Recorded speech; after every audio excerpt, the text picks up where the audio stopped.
Hey guys, welcome to the clear concept classes.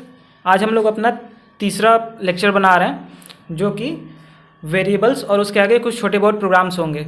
Okay, तो variables हम लोगों ने टोकन 5 पढ़े थे। पहली थी कीवर्ड, देन आइडेंटिफायर्स। जब आइडेंटिफायर बताया था मैंने उसमें बोला था कि आइडेंटिफायर्स हम वेरिएबल्स को नाम देते हैं। तो वेरिएबल्स क्या थे? दैट वेरिएबल्स, जैसे हम लोग कोई मान लो मैथ्स एक्सप्रेशन लिख रहे हैं x इक्वल्स टू 5। मैंने तब भी बताया था x इक्वल्स टू 5 में ये जो x है ये एक वेरिएबल है, but this 5 is a constant. Okay, so what actually is this variable? Computer memory की बात करें तो कंप्यूटर मेमोरी क्या है? It is a collection of blocks. Blocks means वही बिट्स, बाइट्स होंगे। तो जब भी हम कोई वेरिएबल बनाते हैं प्रोग्राम में तो वो वेरिएबल कोई डेटा टाइप का होगा। लाइक इंट x अगर बनाया तो x एक वेरिएबल है जिसका टाइप क्या है? इंट। अगर वही मैंने लॉन्ग y कर दिया, in this case y is a variable which has a data type of long. So this variables are, so अगर कहा जाए वेरिएबल्स तो variables are memory locations. Okay, variables memory locations होते हैं जिनका कुछ नाम होता है। Like this has name x, this has name y। So variables are the memory location that holds a data.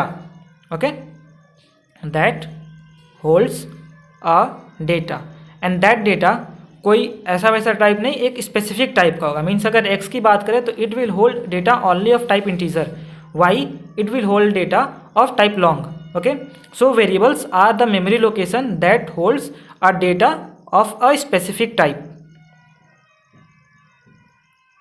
Okay, and yes keep in mind, हम लोगों ने आइडेंटिफायर नेमिंग रूल्स पढ़े थे।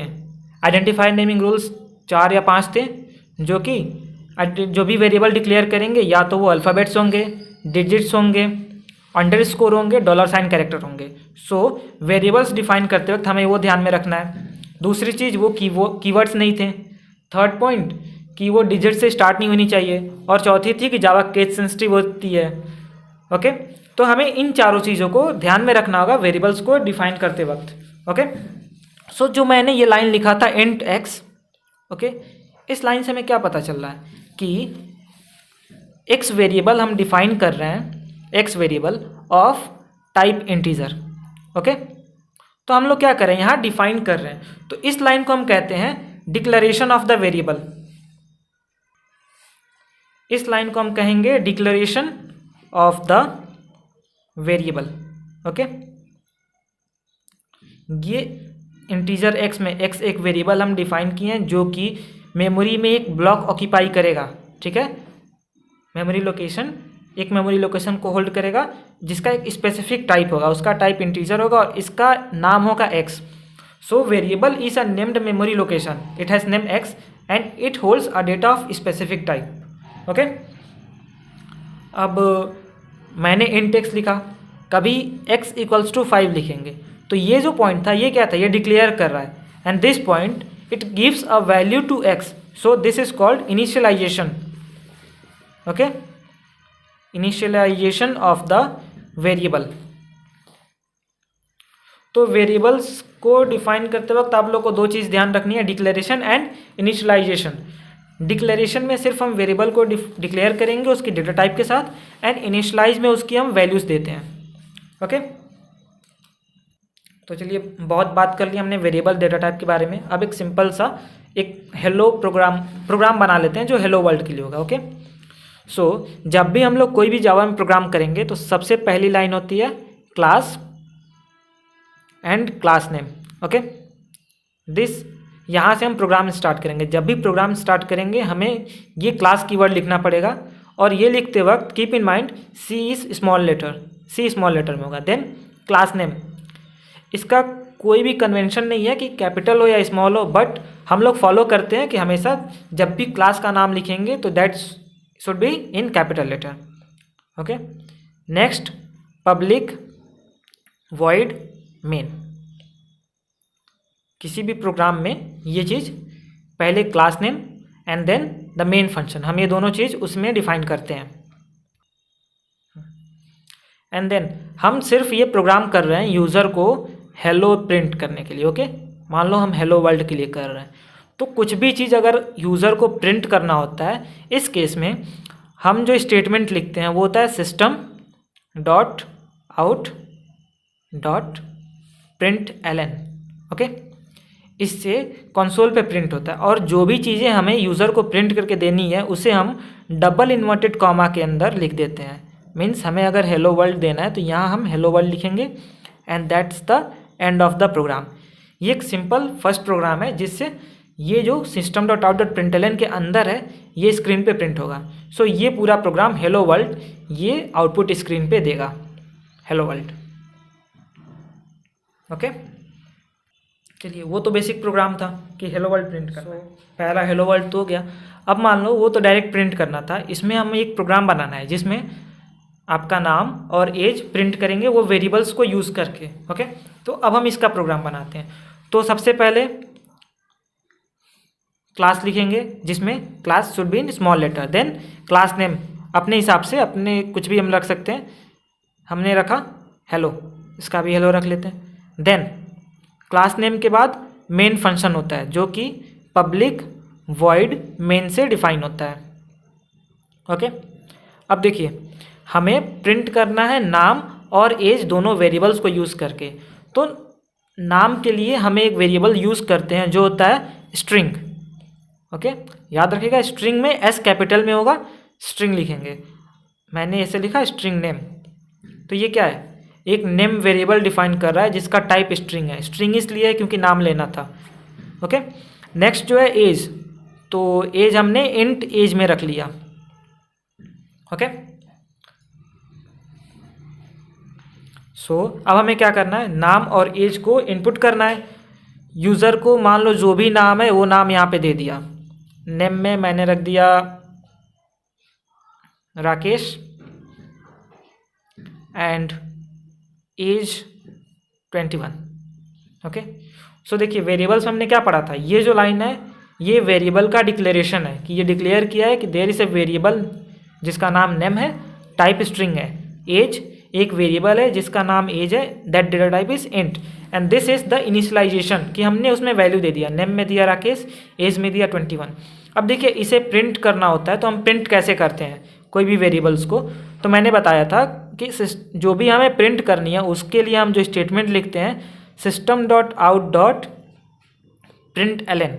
अब अगली चीज़, यूज़र को जो भी मैसेज हम आउटपुट स्क्रीन पे दिखाना चाहते हैं उसे हम डबल इन्वर्टेड कॉमा के अंदर लिखते हैं। ये हो गया नेम इक्वल्स टू, ठीक है। अब जो नाम है वो हम किसी वेरिएबल के अंदर रखे हैं। ओके, तो जो भी हम वेरिएबल के अंदर रखते हैं वो प्लस करके हम उस वेरिएबल को यहाँ डिफाइन कर देते हैं, ठीक है। ऐसे ही एज के लिए क्या होगा, system dot out dot println and then age equals to plus age. हमारा प्रोग्राम का काम खत्म हो गया। तो अब मेन फंक्शन बंद करेंगे and then class. Keep in mind जितने हमने करली ब्रेसेस ओपन किए हैं हमें उतने करली ब्रेसेस बंद करने पड़ेंगे। ओके, तो इसका आउटपुट क्या होगा, नेम वेरिएबल में राकेश था, एज 21, इससे तो मतलब नहीं है। हमें आउटपुट वही दिखाएगा जो हम system dot out dot println के अंदर लिखे हैं। तो इसका जब आउटपुट आएगा तो जो डबल इन्वर्टेड कॉमा के अंदर है वो एज इट इज़ प्रिंट होगा, name equals and then plus name. तो इस नेम में जो वैल्यू है जो कि राकेश, तो यहाँ आएगा name equal to Rakesh.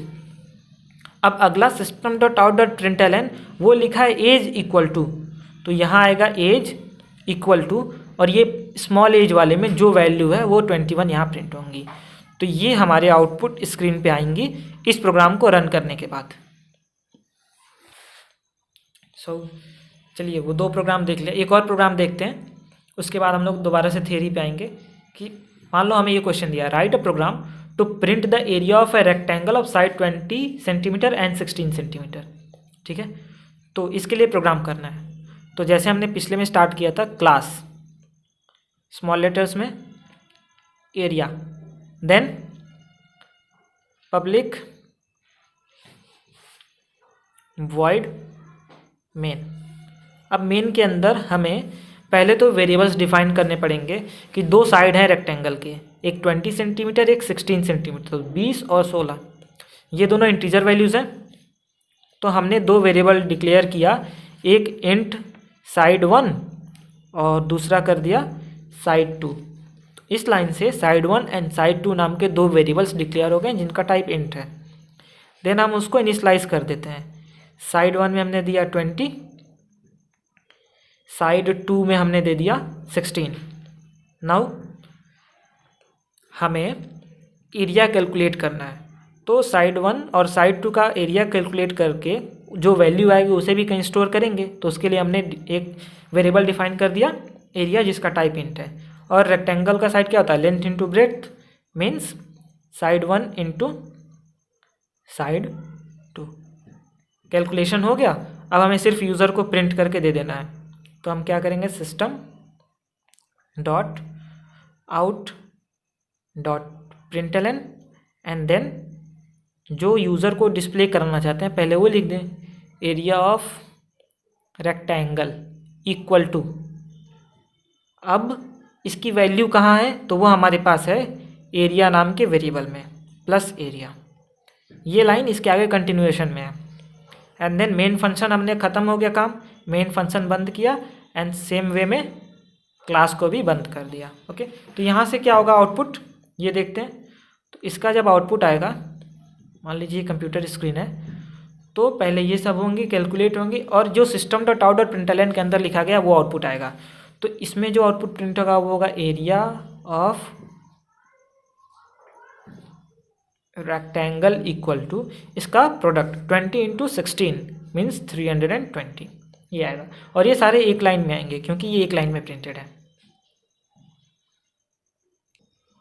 Next चीज़ जो हम देखते हैं कॉन्स्टेंट्स। तो कॉन्स्टेंट्स टर्म से क्या समझ में आ रहा है कि कॉन्स्टेंट्स ऐसी चीज़ें हैं जिनकी वैल्यू फिक्स्ड होती है। ओके, सो जब भी प्रोग्राम में हम किसी वेरिएबल को कांस्टेंट करना चाहते हैं, ओके, ताकि वो प्रोग्राम में कहीं भी चेंज ना हो, तो हम उसके लिए जो कीवर्ड यूज़ करते हैं, याद रखिएगा, कांस्टेंट डिक्लेयर करने के लिए हम एक कीवर्ड यूज़ करते हैं जो होता है फाइनल कीवर्ड। ओके, जब भी हम वेरिएबल डिक्लेयर कर रहे हैं उसके आगे अगर हम फाइनल कीवर्ड लगा दिए, ठीक है, तो उस वेरिएबल के अंदर हम जो भी वैल्यू देंगे वो पूरे प्रोग्राम एग्जीक्यूशन के दौरान कहीं भी उसे चेंज नहीं कर सकते हैं।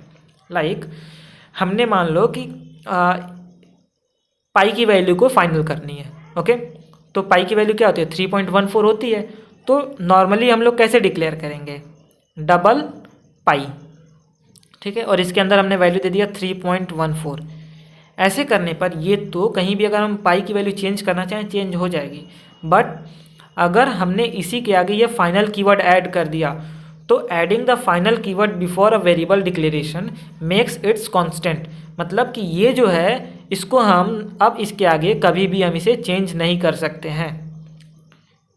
It means the value of pi is declared constant throughout the program. Okay, now कुछ इनिशियल वैल्यूज़ देखते हैं। जैसे हमने मान लीजिए वेरिएबल डिक्लेयर कर रहा है और हमने उसको कुछ वैल्यू नहीं दिया।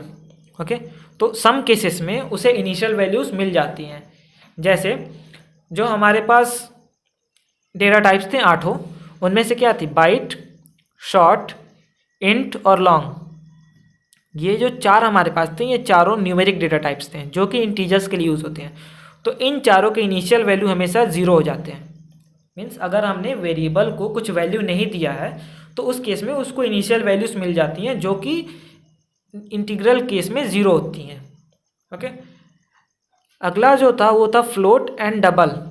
तो फ्लोट एंड डबल ऐसे डेटा टाइप्स थे जो कि डेसिमल वैल्यूज़ को रखते थे, इसलिए इसकी जो इनिशियल वैल्यू होती है 0.0 आगे f लगा दिया जाता है, उसे पता चले वो फ्लोट है। डबल के लिए 0.0 के आगे d रहता है। ओके, ये इनिशियल वैल्यूज़ हैं float and double data type के। नेक्स्ट कैर थी और बुलियन थी।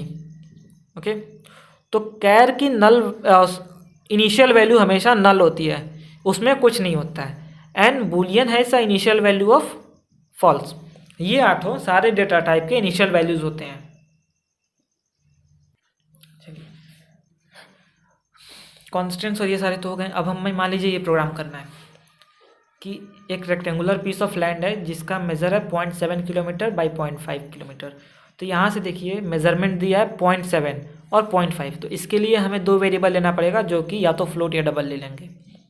अब each side is fenced with 4 rose of wires, मतलब हर साइड में 4 बार हम वायर चला रहे हैं। तो इसके लिए हम प्रोग्राम करते हैं। ओके, तो मान लीजिए मैंने क्लास का नाम लिखा क्लास वायर्स। ओके, क्लास में सी स्मॉल है, वायर्स में डब्ल्यू कैपिटल है। फिर एज ए यूजुअल हमने लिखा पब्लिक वॉइड मेन। ओके, अब जो वेरिएबल्स वैल्यूज़ हमें दी हुई हैं उन्हें हमें क्या करना है, क्वेश्चन में डिक्लेयर इनिशलाइज करना है। तो एक थी 0.7, दूसरी थी 0.5, तो हमें दोनों को कुछ डेसिमल वाले यानी फ्लोट या डबल, मैंने मान लिया फ्लोट F1 और F2 या साइड 1 साइड 2 जो भी मान लें अपने हिसाब से। F1 में मैंने वैल्यू दे दिया 0.7 और F2 में मैंने दे दिया 0.5। अब एक्चुअल में क्वेश्चन क्या कह रहा है कि हमें हर साइड को 4 बार वायर से लपेटना है, तो पूरा वायर का लेंथ निकालो।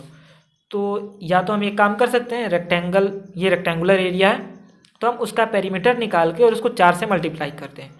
ओके, सो यहाँ पे हम एक डबल या फ्लोट एज यूजुअल, जैसे अगर हमने यहाँ फ्लोट लिया तो हम यहाँ भी फ्लोट ले लेते हैं, float perimeter. Okay, float perimeter बनाएं और इसमें हमने रेक्टेंगुलर लैंड का पेरीमीटर निकाल दिया जो कि क्या होता है 2 इंटू लेंथ प्लस ब्रेड्थ, वही होता है। लेंथ ब्रेड्थ हमने F1 और F2 में रखा हुआ है। ये तो पेरीमीटर आ गया, मतलब ये पूरे साइड को, पूरे एरिया को एक बार वायर से रैप किया, हमने उसको 4 बार करना है। तो जो पेरीमीटर है, जो वैल्यू आई थी हम उसको 4 गुना करते हैं, 4 टाइम्स पेरीमीटर। तो इससे क्या मिलेगा, 4 बार उसको वायर्स को लपेटने के लिए जितना पेरीमीटर, और हमें यही प्रिंट कर देना, यही यूज़र को चाहिए कि कितना वायर उसको लगेगा। तो system dot out dot print ln, और इसके अंदर हमने लिख दिया लेंथ ऑफ वायर नीडेड या लेंथ ऑफ वायर, और length of wire equals to, और इसकी वैल्यू कहाँ स्टोर्ड है, पेरी नाम के वेरिएबल में। तो हमने यहाँ कर दिया पेरी। मेन फंक्शन का काम खत्म, उसे बंद कर दिए, फिर क्लास का भी बंद हो गया। सो इस केस में आउटपुट क्या आएगा, ये पूरा कैलकुलेशन होगा और कैलकुलेशन के बाद आउटपुट इस केस में यही आएगा ना कि लेंथ ऑफ वायर, क्योंकि ये हमने डबल इन्वर्टेड कॉमा के अंदर दिया system dot out dot println में, तो ये एज इट इज़ यहाँ प्रिंट होगा, इक्वल्स था, और पेरी की जो वैल्यू होगी वो प्रिंट होगी, मतलब ये दोनों मल्टीप्लाई होंगे और उसका 4 टाइम्स, बस वो वैल्यू जो भी होगी यहाँ पे प्रिंट हो गई और ये हमारे आउटपुट में आ जाएगा। ये क्वेश्चन था। अब चलिए जाने के पहले हम लोग एक और प्रोग्राम कर लेते हैं। जो प्रोग्राम है कि write a program to convert 5 hours 20 minutes into minutes and seconds. Okay, तो ये हमारे पास इनपुट है और हमें इसको मिनट और सेकंड में कन्वर्ट करना है। इसके लिए हम प्रोग्राम करते हैं, तो क्लास बनाएंगे, क्लास टाइम। हमेशा क्लास का नाम ऐसे लिया जाए जो प्रोग्राम से कुछ रिलेट कर रहा हो, तो यहाँ टाइम के लिए था तो मैंने क्लास टाइम लिख दिया। नेक्स्ट में पब्लिक वॉइड मेन।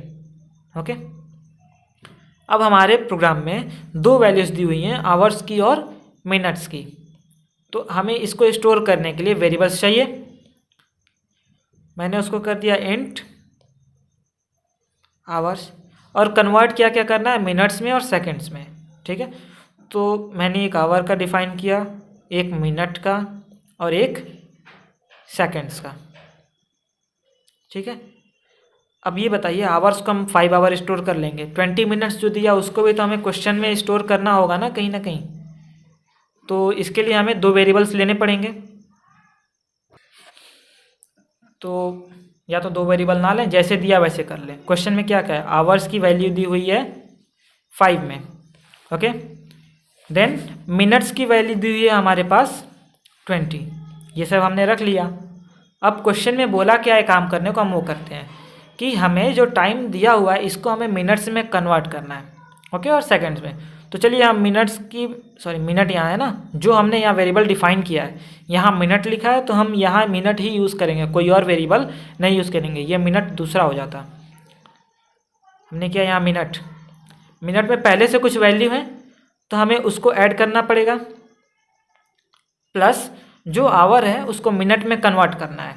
तो जो आवर्स की वैल्यू दी हुई है उसको हम 60 से मल्टीप्लाई कर दें। ओके, तो यहाँ से क्या रिटर्न आएगा, 20 + 5 × 60। तो जो टोटल टाइम दिया है उसका कन्वर्जन हो गया मिनट में। ओके, अब ऐसे कैलकुलेशन करना है। ये जो एक साथ कैलकुलेशन हो रहा है मैंने इसको एक ब्रैकेट में कर दिया। ओके, ये हो जाएगा। देन हमें सेकंड्स निकालना है, तो सेकंड्स में हम क्या कर सकते हैं, या तो इसको दोबारा से कन्वर्ट करें, या हमारे पास जो मिनट आया है इसको 60 से मल्टीप्लाई कर दे तो सेकंड हो जाएगा ना। तो हमने यहाँ पे सेकंड्स के लिए क्या किया, मिनट × 60। दैट्स इट, हमारा कैलकुलेशन हो गया। अब हमें सिर्फ यूज़र को वो जो प्रिंट करके स्क्रीन पे देना है हम वो दिखा लेते हैं। तो वहाँ पे हम कर देंगे system.out.println मिनट्स इक्वल्स टू,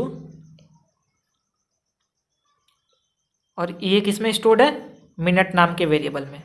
तो यहाँ plus minute and then system.out.println जो हमने सेकंड्स कैलकुलेट किया वो कौन से वेरिएबल में है, सेकंड्स में, तो वो हम यहाँ पे सेकंड्स में लिखती हैं। Done, main function close, class close. इसका जब आउटपुट आएगा तो कैसा आएगा, जो स्क्रीन पे आउटपुट आएगी वो system.out.println के अंदर जो लिखे हैं, पहले लिखा था मिनट्स इक्वल्स टू, तो यहाँ आएगा मिनट्स इक्वल्स टू, और ये कैलकुलेट करके जो मिनट की वैल्यू आएगी मीन्स 5 × 60 + 20। मिनट की वैल्यू पहले 20 थी तो 20 + 5 × 60 जो वैल्यू आएगी वो यहाँ पे लिखी रहेगी। और फिर system.out.println सेकेंड्स इक्वल्स टू, और ये जो कैलकुलेशन के बाद मतलब मिनट × 60 का कैलकुलेशन का जो आउटपुट आएगा वो यहाँ लिखा रहेगा। ये हमारा प्रोग्राम हो गया। ओके, अब ये जो भी हमारे अभी तक की जो मैं नोट्स बनाया हूँ, हर वीडियो के डिस्क्रिप्शन में आपको लिंक मिल जाएगी, आप वहाँ से नोट्स को डाउनलोड कर लीजिएगा। ओके, तो आज के लिए इतना ही रखते हैं, बाकी कल देखेंगे।